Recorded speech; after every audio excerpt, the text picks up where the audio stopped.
vocal variety and body language. The title is Never Stop Questioning Toastmaster Shruthi. Toastmaster Shruthi, never stop questioning.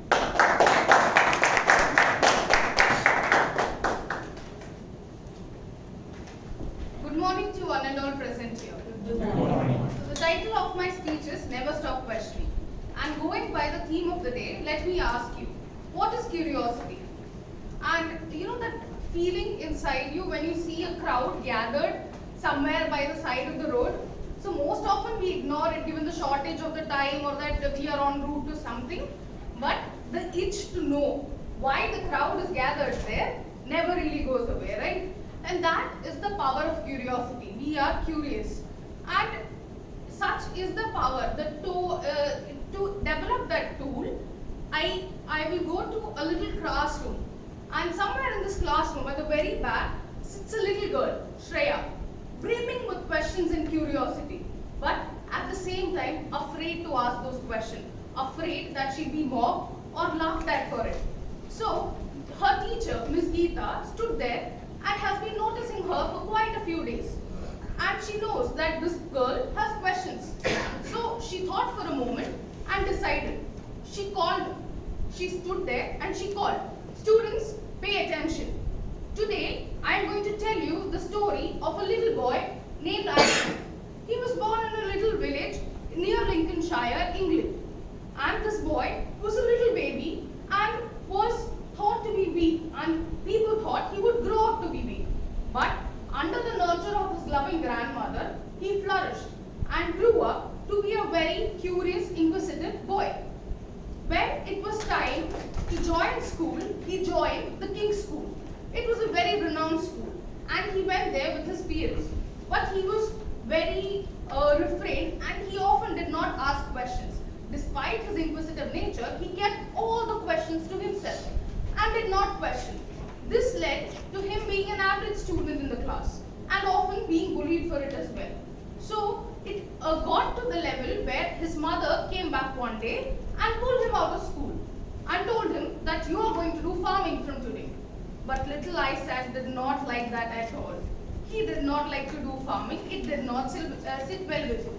He was very bad at his job, and everyone around him noticed that he was not good at his job. So finally, his mother decided that it is better he goes back to school. And little Isaac thought, yes, anything is better than farming.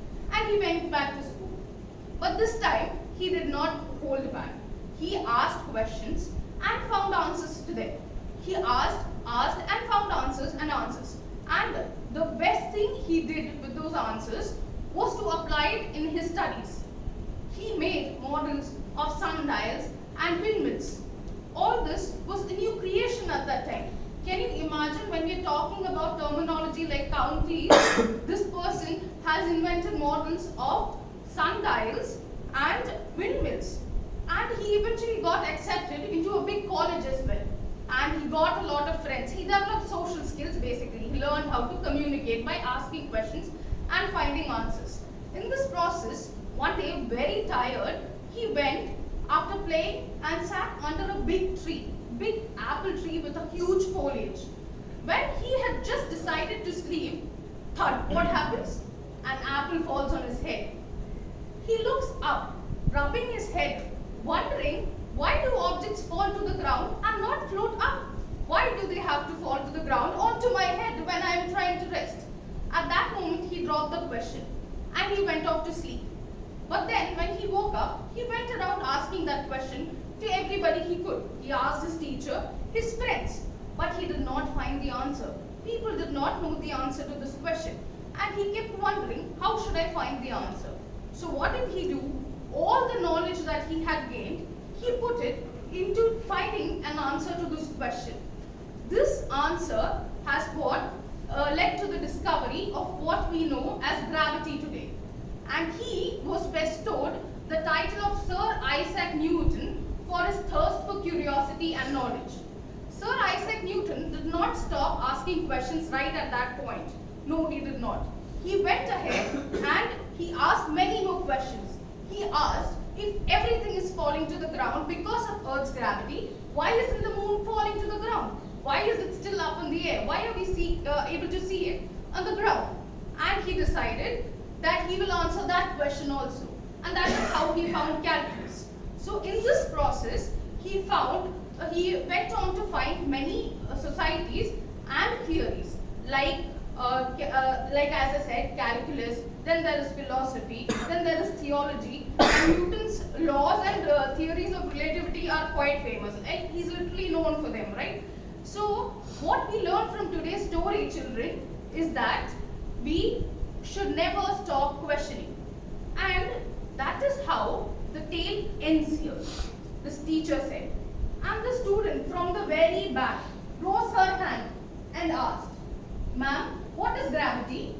The teacher looked at her and smiled and said, "We'll discover that story in the next class." And that is how little Shreya learned to ask questions. And curiosity is what gives you that bravery to go across your face and ask questions. That is how today's tale will end. And I am hoping that you will keep asking questions. But I have noticed that nobody asked me why I bought my bag and my mobile and everything here. Don't worry, it's just so that you will ask questions. That is it. So I hope you stay curious, but at the same time, let's not forget the old adage, curiosity kills the cat. So let's develop, cultivate healthy curiosity, ask the right questions and get good answers. So